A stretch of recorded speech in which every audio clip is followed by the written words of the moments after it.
quiste. Justamente, y por eso tenemos a un especialista acá, está con nosotros el doctor, él se llama Carlos Rivera, cirujano general de la clínica de la Universidad de los Andes. Doctor, Hola, muchas gracias días. por estar aquí.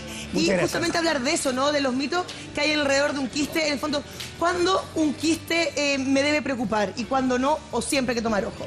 Bueno, en general, la recomendación que hacemos los doctores es que uno consulte a un médico alguna vez en relación a la palpación, por ejemplo, de una masa en la pared o cuando tiene un aumento de volumen dentro del abdomen o en el cuello, en la cara. Muchas veces se trata de quistes epidérmicos que no tienen mayor importancia, esos no se malignizan, son lo que la gente llama quistes sebáceos, que en realidad no son sebáceos, sino que son una acumulación de queratina, que es la proteína del pelo por lo demás. Pero es mejor consultar. Pero, por ejemplo, en el caso de la niña decía que yo le pregunté, por fuera no se te notaba. O sea, si tú metías la manito, sí, pero a la vista no. No, pues no es así, no es que una protuberancia saliera, sino ella lo tocó, digamos, en ese sentido, y ella muy flaquita, marcadita, así, ahí el oblicuo, digamos, pero una persona quizás no llega a palparse si uno tiene más grasita y todo, una dureza que uno tenga por dentro de la pared abdominal. Bueno, en ocasiones es muy difícil hacer el diagnóstico. Muchas veces uno hace el diagnóstico de un quiste o de una masa porque en el fondo comprime algo y eso le produce síntomas, dolor, molestia al comer o alguna sensación extraña distinta a lo habitual. Doctor, Pero, ¿y cuál es la diferencia entre un quiste y un tumor? Para que la gente sepa. Tumor es tal como lo dijo usted hace un rato atrás, que yo creo que es muy clarificador. Tumor es un aumento de volumen, no dice mucho. Y este aumento de volumen puede ser benigno o maligno, que es lo mismo que mencionó. ¿Y pero cuando es maligno, cómo nosotros... se llama? Porque tiene un nombre especial. Bueno, los cánceres son tumores malignos, los sarcomas son tumores malignos. En este caso, el endometrioma que tenía usted es una localización extrauterina de tejido de endometrio y por lo tanto tiene en algunos casos incluso la fluctuación propia de los ciclos hormonales. Y duele. ¿Eso es normal después de la cesárea? No, afortunadamente no es normal, no es la situación más frecuente, pero sí hoy día que hay más partos por cesárea, menos partos naturales, como debería ser, es frecuente encontrar estos aumentos de volumen, especialmente en la cicatriz. Y en la cicatriz de Feinstein, que es esa cicatriz que tienen las mujeres transversales, que se ven mucho menos, son mucho menos invasivas. Pero ahí uno nota un aumento de volumen y eso es lo que duele. En el fondo, y entonces el tumor sería este aumento de volumen y el quiste como definición. ¿Qué es un quiste? Un quiste por definición es un tumor pero de contenido no sólido. Puede ser más bien homogéneo o heterogéneo, pero no es sólido. A veces es imposible para la persona, al palpárselo, darse cuenta si eso es sólido o tiene contenido líquido, por ejemplo, en el interior. Y eso se logra con una ecografía o ¿Y uno de esos dos casos es más peligroso que otro? Si es líquido, por ejemplo, no hay que preocuparse, o los dos deben preocuparme por igual. Los dos deben preocuparle por igual. En general las lesiones quísticas son más benignas que las lesiones sólidas, pero para una persona común y corriente es muy difícil palparlo. Muchas veces, incluso para nosotros, y necesitamos hacer algún estudio, ultrasonido, escáner, resonancia. Y muchas veces uno lo resuelve incluso en la biopsia. ¿Y cómo se forma un quiste o por qué se forma un quiste? Bueno, en el caso del quiste epidérmico, que es el más clásico, ¿sí? Que es el quiste sebáceo que mencionó usted hace un rato atrás, es en el fondo la obstrucción de una glándula sebácea que está en un folículo piloso o la inclusión de epitelio dentro de otro, y ahí se acumula este material de queratina y de esa manera se forma ese quiste. Ahora, ¿queratina es...? La queratina es la proteína del pelo, que algunos tenemos menos, pero eso es. ¿Y por qué aparece esto en cualquier parte del cuerpo? De hecho, aquí la queradomio me está mostrando ahí una pequeña protuberancia que tiene. Tiene un poquitito en el brazo, mira. ¿Sí? Y ahí la Rita también. Bueno, pero este tiene nombre. Claro, si uno mira el suyo, probablemente eso es un lipoma, seguramente. Que eso es un tumor que no es quístico, que es sólido, y que en general no se opera a menos que moleste. Los quistes epidérmicos, que son los más frecuentes, en general sobrevienen en el cuello, en el tronco.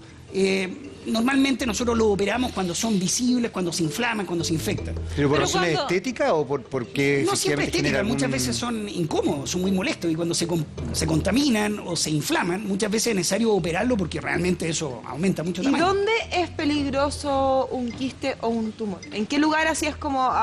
tienes ahí, tienes que cuidar? No hay una posición que sea más o menos peligrosa.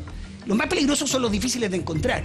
Yo le diría que generalmente uno ahí consulta tarde porque no se anda palpando esas zonas y eso es complejo. Entonces, pero los que están en el abdomen pueden comprometer diferentes órganos también. Bueno, muchas veces estas masas que uno se palpa, yo soy cirujano, muchas veces son hernias, por ejemplo. Sí. Entonces la gente dice, bueno, debe ser un lipoma o debe ser un ganglio, como le había mencionado el médico ahí en la Cleveland en Emiratos. Pero no son ganglios y muchas veces son hernias y las hernias se tienen que operar porque si no se complican. Ahora, la idea es, como decía usted, doctor, siempre que uno tenga algún cuerpo como raro dentro del cuerpo, tiene que verlo. Eso sí. Es lo más recomendable. Hoy día existen los médicos de familia, existen incluso exámenes preventivos y es una buena opción ir al doctor. En realidad, todos nos creemos un poco médicos, todos nos creemos un poco especialistas en todo, pero en este tema de la salud uno tiene que ser un poquito más responsable, creo yo. O sea, hombres grandes acá que no se hayan hecho nunca el examen de la próstata no está bien. Somos un ejemplo, ya lo dijimos. Lo asumimos públicamente. Pero por lo menos tienen conciencia de enfermedad. Y en cuanto a los pechos de la mujer, ¿qué es esto? Porque uno a veces se hace exámenes, que uno debería hacerse una vez al año. Cuando hay algo de más, por ejemplo, un quiste de agua, ¿es peligroso? ¿Hay que sacarlo? ¿Hay que observarlo? En general, su médico le puede dar una muy buena orientación. Cuando uno se hace una ecografía, le indica una ecografía mamaria o una mamografía, que son los exámenes más habituales para estudio de las mamas en las mujeres, y incluso en los hombres. Acuérdense que el cáncer de mama también sobreviene en hombres. Sí. De modo que hay que tener mucha precaución en eso. ¿Pero un quiste va a ser cáncer en algún minuto? No necesariamente. Normalmente las lesiones quísticas de la mama se observan y a menos que cambie o que se vea una alteración de la pared o el tejido vecino, en general se observan. La enfermedad fibroquística de la mama es muy frecuente, sí, lamentablemente. Entonces eso confunde, pero por eso es tan importante controlarse más o menos en un mismo centro, con la misma calidad de mamógrafo, con la misma calidad de ecografista. Hay gente súper dedicada a eso. De modo que uno compara las lesiones que había antes con las lesiones actuales y eso permite muchas veces ver si esto está creciendo, si está cambiando, si hay microcalcificaciones, si hay señales de riesgo. Sobre todo las mujeres que dan de mamar siempre quedan como con calcificaciones de leche, ¿verdad? No necesariamente, la verdad que hay que pensar que la lactancia es natural y muchas veces la lactancia protege bastante a otras enfermedades, de modo que mi recomendación es ojalá mantengamos la lactancia materna. No, siempre hay que apelar a eso. Ojalá lo más posible. La Rita quiere preguntar algo. Por ejemplo, un tumor bien grande se expande y crea alguna especie, el mismo tumor o cálculo. ¿Por qué? Porque a mi suegra le hicieron todos los exámenes pensando que eran, o sea, ella falleció. Tenía cálculo en la vesícula. Entonces le dijeron, todos los males que usted tiene, todas esas cosas raras, de ese color en la piel, es vesícula. Entonces le hicieron la operación para hacerle la vesícula y se encontraron con como una especie de pulpito acá y tenía todo su órgano ¿ramificado? Tomado. Sí. Tomado. Entonces ahí ya... Claro, el caso que usted comenta en realidad es un extremo, es un cáncer vesicular. En Chile hoy día la colelitiasis, afortunadamente, somos uno de los países campeones en colelitiasis, tenemos muchos cálculos a la vesícula, es muy frecuente en la población, pero hoy día está incluso garantizado por el plan de garantía explícita en salud, es decir, estamos tratando de diagnosticar precozmente y operarla precozmente. En el caso que usted menciona, es una pena, pero llegamos tarde y la medicina no tiene mucho que ofrecer. Sí, porque ella le hacían todo la ecografía, hizo metástasis, todas las cosas, aquí, adelante. Nunca se pensaron que era acá atrás que estaba. Nunca lo vieron. Pero tal vez porque también por eso decía yo si no estaba unido eso. No, eso es lo que se llama relación. metástasis. Doctor, siguiendo con... Es que de verdad que los pechos es algo demasiado importante. Por ejemplo, ¿a qué edad las mujeres deberían como empezar a palparse, a tocar si que tienen algún quiste, algo extraño? Bueno, desde el periodo de la adolescencia, la mujer debería tener una cierta disciplina y por eso siempre es conveniente que las niñitas cuando parten después de la primera menstruación deberían controlarse con su ginecólogo y comenzar con una cierta disciplina de revisarse y estar atento. Y si sale algo es mejor siempre consultar. Ahora, muchos de estos tumores, lamentablemente, uno no los palpa. Entonces, cuando no los palpa, solamente la disciplina de hacer una ecografía en mujeres premenopáusicas, o sea, en mujeres jóvenes, y una mamografía en mujeres ya un poco más adultas, nos permite a nosotros hacer el diagnóstico precozmente. Pero un cáncer de mama diagnosticado a tiempo tiene muchas opciones de curarse, de estar libre de enfermedades. Y cuando no está a tiempo es nefasto. Es nefasto porque además no hay muchas alternativas. Hoy día, afortunadamente, tenemos muy buena oncología, pero estamos hablando de enfermedades con una alta mortalidad y la oncología tampoco está exenta de riesgo. Entonces, uno debe llegar antes al diagnóstico. Doctor, a través de las redes sociales, el hashtag Muy Buenos Días, ya todo el mundo haciendo preguntas. Yubika Petrick pregunta, ¿qué es un pólipo o un pólipo? Pólipo. Un pólipo es... Otra cosa. Nosotros nos referimos a pólipo, que puede haber un pólipo gástrico, un pólipo colónico, en fin, que son lesiones o tumores benignos o malignos que pueden tener una base de implantación pediculada, así como que tienen como una unión pequeña con algo así más delgado y ahí cuelga, o puede ser sésil, que son más de base plana.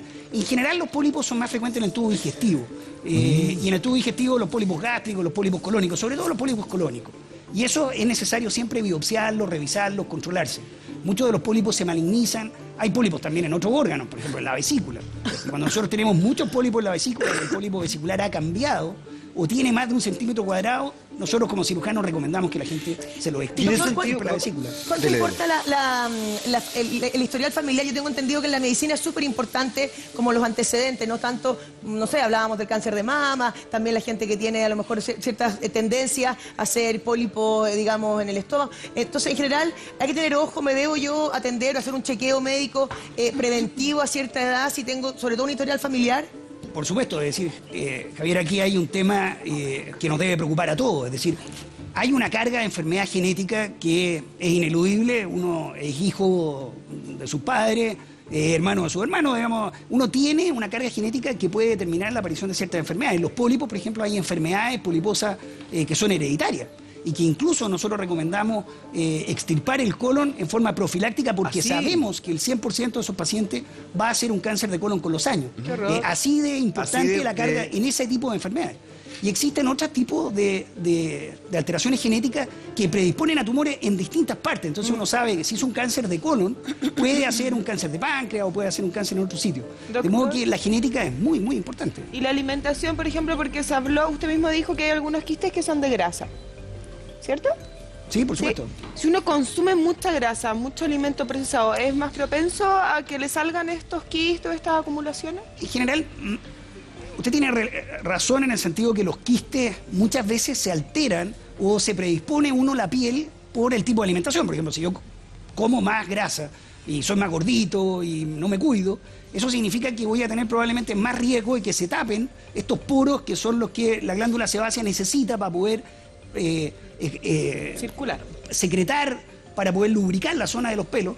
Y esa grasa va a tapar esa glándula y obviamente si uno tiene un tipo de piel distinto o come cosas diferentes, va a ser más propenso a desarrollar ese tipo de lesiones cutáneas y así lo mismo en el colon y en todas partes. Es decir, la alimentación va muy de la mano con una buena salud, es muy importante la alimentación, sí, ustedes lo saben siempre, mejor que yo. Claro que sí. Y la vida, digamos, hacer ejercicio, claro, no tener una vida sedentaria. Eres lo que comes, siempre se dice eso, pero La Dani contaba verdad, que en el caso de ella, le ofrecieron también disolver este tumor, en este caso. ¿Los quistes se pueden disolver? ¿Siempre hay que operarlos? A veces da lo mismo en realidad. según el tamaño, quizás. Claro, específicamente en el problema de Daniela es un tema de tejido endometrial ectópico. Entonces uno podría intentar con análogo de la hormona que secreta o que controla la secreción existía la posibilidad. Claro, entonces hay ciertos remedios y ciertas hormonas que hacen o permiten que se reduzca el tamaño. Pero yo creo que ella tomó la decisión correcta, es decir, era bastante grande. Y es mejor extirparlo en ese caso, pero existe la posibilidad de tratamiento médico.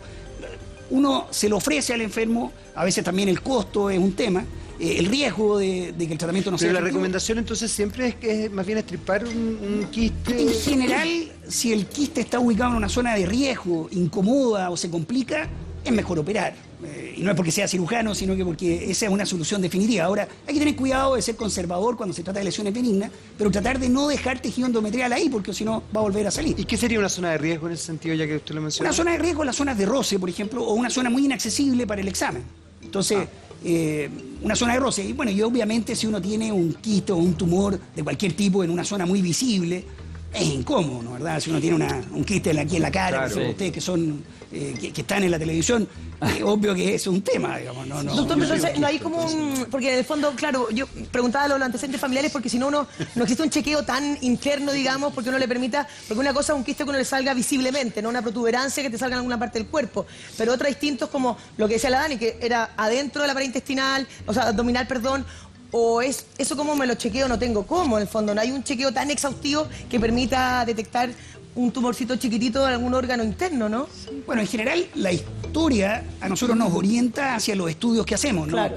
No existe así un examen, y usted lo dice Claro, muy bien, que sea como no un existe rayo examen, X claro, que le completo. metan así a un escáner total y que con eso estemos tranquilos, pero la historia familiar ayuda y orienta, y también las edades, el origen de las personas, por ejemplo, las razas, hace que de repente, depende de donde uno haya vivido, o la carga genética que uno tenga, tiene más riesgo de desarrollar un tipo de tumores u otro. Entonces, los exámenes de medicina preventiva, en general, ya sabemos, por último, por revisiones estadísticas o estudios epidemiológicos, que usted es más propensa a cierto tumor, entonces vamos a estudiarla predominantemente, por ejemplo, con una endoscopía. Perfecto. En Chile el cáncer gástrico es frecuente, entonces hacemos endoscopía con mucha más libertad que tal vez otra zona. Doctor. El cáncer de colon también. A través de las redes sociales siguen preguntando, ¿los hombres pueden tener cáncer de mamas? Los hombres pueden tener cáncer de mama y es un problema porque muchas veces consultan muy tardíamente por pudor o porque simplemente no saben que podemos tener tejido mamario, es decir, y especialmente en el cáncer de mama familiar.